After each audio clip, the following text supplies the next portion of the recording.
এটা এটা হাউজিং বোর্ডের, আমি এটা অরূপ যেহেতু চেয়ারম্যান হাউজিং বোর্ডের, আমি ওকে আসলেই আমি পাঠিয়ে দেবো।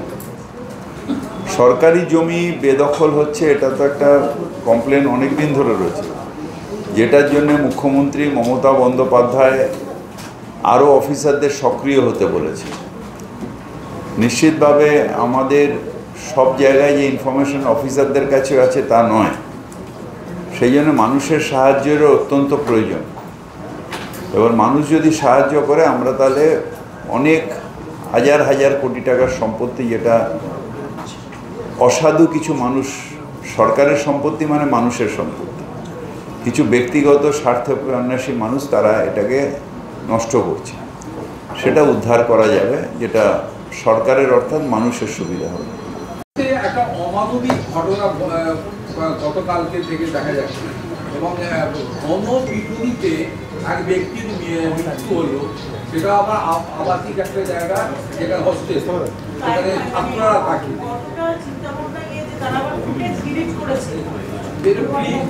এ তো ক্রাইম এবং বড় সড়ো ক্রিমিনাল অ্যাক্টিভিটি, মানে মারলো শুধু তাই। এটা একটা কদিন ধরেই হচ্ছে, বিভিন্ন জায়গায় গুজবের মানুষ নিজের ধৈর্য হারিয়ে ফেলছে, এবং গণপিটুনি। আমি গণপিটুনি দেব কেন? আমার যদি কমপ্লেন থাকে আমি পুলিশকে দেব, পুলিশ তাকে অ্যারেস্ট করবে, ইনকোয়ারি করবে, যদি সত্যি হয় হবে আমার একটা মোবাইল ফোন হারিয়ে গেছে, আমি পুলিশকে ইনকোয়ারি করবো, যদি সন্দেহ থাকে তার নাম বলবো, পুলিশ তার ইন্ট্রোগেশন করে তাকে মোবাইল হয় বার করে দেবে, নয় সে বলবে যে না এটা হয়নি। এটা মেথড অফ ইনকোয়ারি। এই যে আইন নিজের হাতে নেওয়া, এটা অত্যন্ত মারাত্মক। এটা কেউ ছেলে ধরার নামে মারছে, কেউ ডাইনি অপবাদে মারছে, আর কেউ এখানে দেখলাম মোবাইল চোর করে মারছে। এই আইন হাতে তুলে দেওয়ার প্রবণতাটা যত দিন যাচ্ছে বাড়ছে। কোথাও গিয়ে কি মনে হচ্ছে পুলিশের ওপর মানুষ আস্থা হারাচ্ছে? না, এটা পুলিশের ওপর না, এটা মানসিক ধৈর্য, মানসিক ধৈর্য হারিয়ে ফেলছে মানুষের ওপর, পুলিশের আস্থা নয়। পুলিশ পর্যন্ত যাওয়ার তার মেন্টালিটি নেই, এক্ষুনি রাগ হয়েছে এক্ষুনি করো, এটা অত্যন্ত বিপদগামী। এবং আপনাদের সাহায্যটা অত্যন্ত দরকার, যেখানে মানুষকে ধৈর্যের পরিচয়। আইন আপনার নিজের হাতে নেবেন না। দেখুন, ক্রিটিসাইজ করতে 2 মিনিট লাগে। আমি আপনাকে বলে দিলাম, আপনি আমাকে একটা ক্রিটিসাইজ করলেন, এই যে বললেন পুলিশের ওপর আয় চলে যায় না, এটা মানসিক ধৈর্য চলে যাচ্ছে। এটা একটা মাস কাউন্সেলিং দরকার। হঠাৎ করে একজন কেউ এটা রটিয়ে দিচ্ছে, যেরকম ওই এর আগের ঘটনাটাই ঘটলো, হঠাৎ করে রটিয়ে দিচ্ছে, মানুষ পাগলের মতন একটা লোককে মারতে শুরু করে দিচ্ছে, জানলোই না, দেখলো জানলোই না। একটা আপনি স্প্যানের পরে চোর চোর করে একটা লোককে আপনার সাথে রাখ, আপনি চোর চোর করে একটা লাথি মধ্যে 50টা লোকের তাকে লাথি মারতে শুরু করে। এই মানসিক ধৈর্যটা হারিয়ে ফেলছে, হুজুক হয়ে যাচ্ছে, মারাটা একটা হুজুক হয়ে যাচ্ছে। শুধু এখানে তো নয়, আমি যাদবপুর ইউনিভার্সিটিতে কিছুদিন আগে দেখা গেল। এই যে এটা একটা মাস কাউন্সেলিং এর দরকার আছে। কেন করা হচ্ছে, কেন আমি ধৈর্য হারালাম? এটা সিভিলাইজ সোসাইটিতে থাকি, একটা ফোন আমার হারিয়ে গেছে, আমার এত ধৈর্য দিতে হবে কেন যে আমি তার জন্য একটা মানুষকে ফোন করে দিতে পারবো? আর একজনের ফোন হারিয়েছে, 10 জন 50 জন মিলে এসে মারছে, মানসিক ধৈর্যটা হারিয়ে ফেলছে। এই সিভিলাইজেশনটার অত্যন্ত দরকার হচ্ছে যে তাদের নিজেদের মানসিকভাবে ঠিক রাখেন। আমরা সবাই যদি ভাবি যে না আমি ঠিক করছি, তাহলে সিভিলাইজেশন থাকবে না। আমি আজকে একজনকে মারছি, কালকে আরেকজন আরেকটা জায়গায়, আমি যাবো অন্য জায়গায়, আমাকে আরেকজন মারবে। কলকাতায় আমি একজনকে মারলাম, আবার মালদায় গিয়ে আমাকে দেখে বলবে একে চোর চোর চড়ে চোর এসছে, আবার দম মারবে, তাহলে তো সোসাইটিটাই শেষ হয়ে যাবে। সুতরাং এটা অত্যন্ত দরকার যে এটা মানসিক কাউন্সিলিং, এবং সেটা মাসভাবে করতে পারে একমাত্র সংবাদ মাধ্যম।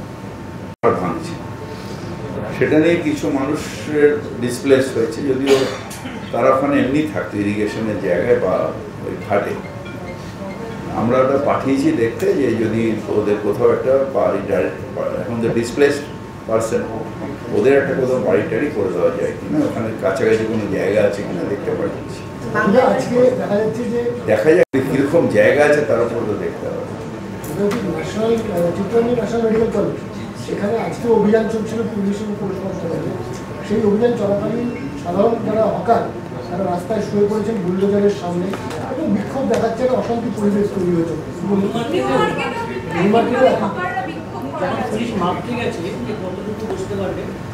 দেখুন, ব্যাপারটা হলো যে আইন সবাইকে মানতে হবে। আমি হকার সরকারের জমিতে বসে আছি, আমি আমার নিশ্চিতভাবে আমার রাইট টু লিভ, সেই অনুযায়ী আমি একটা কিছু জিনিস বিক্রি করছি, তাতে আমি রোজগার করে খাচ্ছি।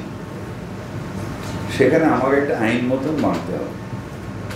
যদি আইন না মানে, আমরা চাই না কোথাও বুলডোজার দিয়ে সব হু করে উড়িয়ে দেওয়া, কিন্তু হকার যদি তার লাইন না দেয়, তুলতে দেয় যে এখানটা আপনার হকিং লাইন 1/3 আছে 2/3, তাহলে পুরোটাই তুলে দেওয়া হবে।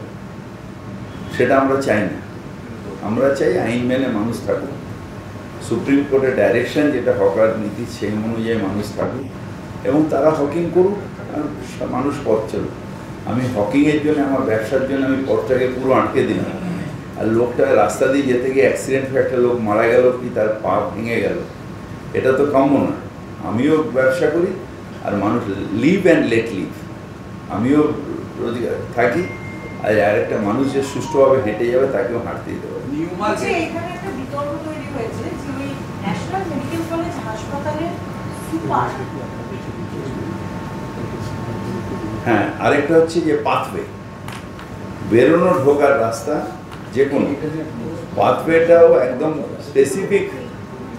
স্পেসিফিক সুপ্রিম কোর্টের ডাইরেকশন আছে। পাথওয়ে যেটা এনআরএসে, পাথওয়ে আটকানোর ক্ষমতা আপনারও নেই, আমারও নেই। মানুষের ঢোকা বাইরের অধিকার। আমি একটা বাড়িতে থাকি বা আমি হসপিটালটা, এটা সুপার আমাকে একটা চিঠি করেছিল যে পাথওয়েটা আটকে দিচ্ছে, ঢোকা বেরোনোর রাস্তাটা আটকে দিচ্ছে। এটা হকারের অধিকারের মধ্যে পড়ে না। সুপ্রিম কোর্টের ডাইরেকশন যে পাথওয়ে আটকানো যাবে না, 2/3 মধ্যে দিয়েও পাথওয়েটাকে খালি রাখতে হবে। বড় রাস্তার 50 ফিট এদিকে, 50 ফিট ওদিকে খালি রাখতে হবে। 28টা রাস্তা আমরা নোটিফিকেশন করেছি। কারণ যদি রাস্তায় ওখানে মানুষ না দাঁড়ায়, এই সিগন্যালের পরে যদি না হাঁটে, তাহলে তো মানুষের অ্যাক্সিডেন্ট হবে। মানুষের সেফটিটা সব থেকে আগে।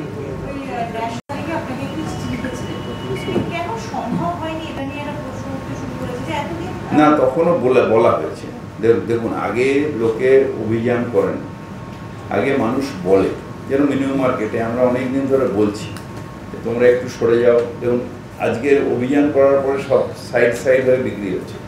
গ্র্যান্ডের সামনে ওরাও বসে আছে, মানুষও যাচ্ছে। এটা অভিযান চালাতে হবে কেন? আমি একটা সুষ্ঠু সমাজে আমি বলবো তারা নিজেদের রেসপন্সিবিলিটিটা কেন সরিয়ে নেবে। আমাকে কেন পুলিশ না হতে হবে, বুলডোজার না হতে হবে কেন? আমি সুষ্ঠুভাবে বলবো আপনারা সরিয়ে নিয়ে আপনি আপনার মতন করে সুন্দর করে ব্যবসা করুন। গায়ের জোর হলে ভয় পাবেন, না হলে ভয় পাবেন না, রিকোয়েস্টে ভয় পাবেন না। এই জিনিসটাই তো খারাপ। গড়িয়াহাট ফ্লাইওভারের নিচে সেখানে যে এজেন্সির নামে তারা বিল দিচ্ছে কাগজে, সেই এজেন্সি 15 হেক্টর মালিক মারা গেছে, তার বন্ধ হয়ে গেছে, সে ভুয়ো সেই বিল দিয়ে কালেকশন করছে এবং যখন যেরকম পাচ্ছে। এটা আমরা এখনো হয়নি। এটা আমি ওদের বলেছি, আধিকারিকদের বলেছি, দেবাশিস কুমার এটা দেখছে। এগুলো সব আমরা জন্য অ্যাপ করে দিচ্ছি, কিন্তু সব হয়নি, কারণ সব জায়গায় নেটওয়ার্ক পাওয়া যায়নি। সেই জন্য এবার 3টেই দিয়ে দিচ্ছি, যে কোনো একটা তো নেটওয়ার্ক পাওয়া যাবে, জিও, এয়ারটেল বা ভোডাফোন, 3টের মধ্যে যে কোনো একটা নেটওয়ার্ক পাওয়া যাবে। সেই মতন ওদের সিম ঢুকিয়ে ওগুলো দেওয়া হবে। ভুয়ো কোম্পানি না, আপনি বললেন, আমি ইমিডিয়েটলি চেক করবো। চাঁদনি চক ওগুলো সরাতে হবে। ওগুলো আমরা অলরেডি বলেছি যে আপনারা ওখান দিয়ে 28টা রাস্তার মধ্যে যে রাস্তা আছে তাদের বলেছি যে 50 ফুট না, 50 ফুট ছড়ে দিই, ওটা নো ভেন্ডিং জোন। ওটা আমরা 2-1 দিনের মধ্যে এও লাগিয়ে দেবো, এই 50 ফুট পর্যন্ত নো ভেন্ডিং জোন। সেটা আমরা ওই বোর্ডগুলো করতে দিয়েছি, ওগুলো বসিয়ে দেবো। একটা বিষয় হচ্ছে গোটা শহর জুড়ে যে অভিযান চলছে, একটা প্রশ্ন হচ্ছে যে শহরের সমস্ত রাস্তায় এই সামঞ্জস্য রেখে কি দখলমুক্ত করা সম্ভব?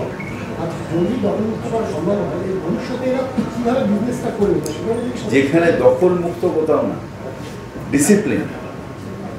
ডিসিপ্লিন ওয়েতে হকাররা বসবে। কোথাও আমি দখল মুক্ত অভিযান এসব কিছু নেই। এদের ডিসিপ্লিন ওয়েতে বসানোর জন্য আমরা রিকোয়েস্ট করে যাচ্ছি 2 বছর ধরে। এবার একটুখানি এনফোর্সমেন্ট করা হয়েছে। কোথাও একটা হকারকে তুলে বাইরে ফেলে দেওয়া হয়, শুধু তোমরা 1/3 বসো। যেখানে এই নিউ মার্কেটে বলেছি 3 ফুট বাই 5 ফুট জায়গায় বসো, সারা রাস্তাটা জুড়ে যায়, ওইটুকুই বলা হয়েছে। বিরোধীরা অভিযোগ করছে যে পুজো আসছে, এটা আইওয়াস হচ্ছে, আবার 1 মাস সব রেখে সেই হয়ে গেল। দেখুন, ব্যাপারটা হচ্ছে যে বিরোধীরা অভিযান করছে, কেউ ভাবলো, আর সেটা আমি কি বলবো? ভাবাটা আপনি লিখে দিন, আমারটা লিখবেন না, কি বলবো? সদস্য শক্তিমানবাবু অভিযোগ করছেন যে এই গড়িয়াহাট বলুন বা নিউ মার্কেট বা হাতিবাগান এইসব জায়গায় পুলিশের তো মদত রয়েছে, কিছু নেতাদের, বড় নেতাদেরও মদত রয়েছে, তাদের প্রভাবে বেশি করে হকার, নতুন হকার বসানো হচ্ছে এবং রাজ্য জুড়ে যে এইভাবে দেখেন, একটা হচ্ছে স্পেসিফিক কমপ্লেন না পেলে এরকমভাবে অ্যাজাম্পশনের বেসিসে বলাটা ঠিক হবে না। এই নিউ মার্কেটের একজন হকার সাথে উঠে একদিন বললো যে শক্তিমানবাবু কোন আমাদের নেতাই না। আমি ভেবে নেব যে শক্তিমানবাবু নেতা না। কেউ এসে বললো যে ওর 6টা ডালা আছে, একটা হকার নেতা। আমার কাছে স্পেসিফিক কে কি বললো না বললো বড় কথা না, আমাদের যে নিয়মটা হয়েছে সেই নিয়ম বেসিসে জিআই ট্যাগিং করে যে হকারকে পাবো সেই হকারই সেই দোকানের মালিক। আমার 6টা ডালা আছে, কালকে যেটা বলেছি, কারো ওরকম হওয়া, যে ব্যবসা করবে তার সরকার তাকে ভেন্ডিং লাইসেন্স দেবে, আমি মালিক না, ওইখানে আমার নিজের।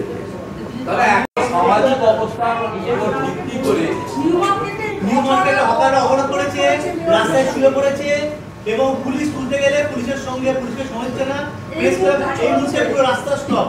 হকাররা কোনোভাবেই নিউ মার্কেট থেকে কোনো হকার তুলতে দেবে না, তাই গোটা মেয়র নিউ মার্কেটে তো আমরা হকার তুলছি, তাই দাবি করে সব রাস্তায় শুয়ে পড়েছে। তাহলে কেউ গরম করছে। আমরা নিউ মার্কেট থেকে কোনো হকার তুলিনি, আজ পর্যন্ত তুলিনি। ওরা দাবি করছে যে আমাদেরকেই একমাত্র অন্যায় করে তুলছে, হকার যে সংগঠনগুলো আছে তাদের অন্য নিজেদের লোকেদের সুবিধা করে দিচ্ছে, পুলিশ তুলে দেবে। কালকেও আমি ওদের সাথে কথা বলেছি, ওদের বলেছি তুমি 3 ফুট বাই 5 ফুট জায়গায় তোমরা নিজের দোকান খুলে নাও। আমার বেশি হয়েছে। আরেকটা বিষয়, রাস্তা নিয়ে অনিতা মন্ডল প্রাক্তন চেয়ারম্যান ছিলেন আপনাদের, তিনি অভিযোগ করছে যে রাস্তাগুলো খারাপ, বিধাননগরের কাঠমানি নিয়ে রাস্তা তৈরি করা হচ্ছে, অত্যন্ত খারাপ, এবং সেটা নিয়ে সিএম নিজের রাস্তা নিয়ে করতে বাধ্য হচ্ছেন, এত খারাপ রাস্তা। সেই চেয়ারম্যান মেয়রের বিরুদ্ধেই অভিযোগ, কি বলবেন অ্যাজ এ মিনিস্টার হিসেবে? আমরা রাজ্য সরকার থেকে কত কোটি দিয়েছি, বিধাননগরকে অনেক টাকা দিয়েছি, এবং আমি যতটা বিধাননগরে ঘুরেছি, মানে যাওয়া আসার পথে, আমি যেহেতু অফিস দুটো ওখানে, এখন রাস্তার কন্ডিশন অনেক বেটার। এবার ভেতরে কে কি পেয়েছে না পেয়েছে আমি জানি, এটা প্রকাশ্য কাম্য না, আর এই প্রকাশ্যে প্রেসের সামনে বলা এটাও উচিত। যদি কারোর সত্যি সত্যি থাকে, সেন্ট্রাল ভিজিলেন্স আছে, আমার যদি স্পেসিফিক কমপ্লেন থাকে সেখানে প্রেসে করে কোনো লাভ নেই, বা আমার পার্টিকে হেনস্থা করা হচ্ছে। আমার যদি স্পেসিফিক থাকে তাহলে ওখানে জানো, বা পৌরসভার মিটিংয়ে তোলো, এটা তোমার অধিকারের মধ্যে। তুমি কেন এগুলো হলো ছেলে কথা, বিরোধীরা বলে, সেই কথা কেন বলবো?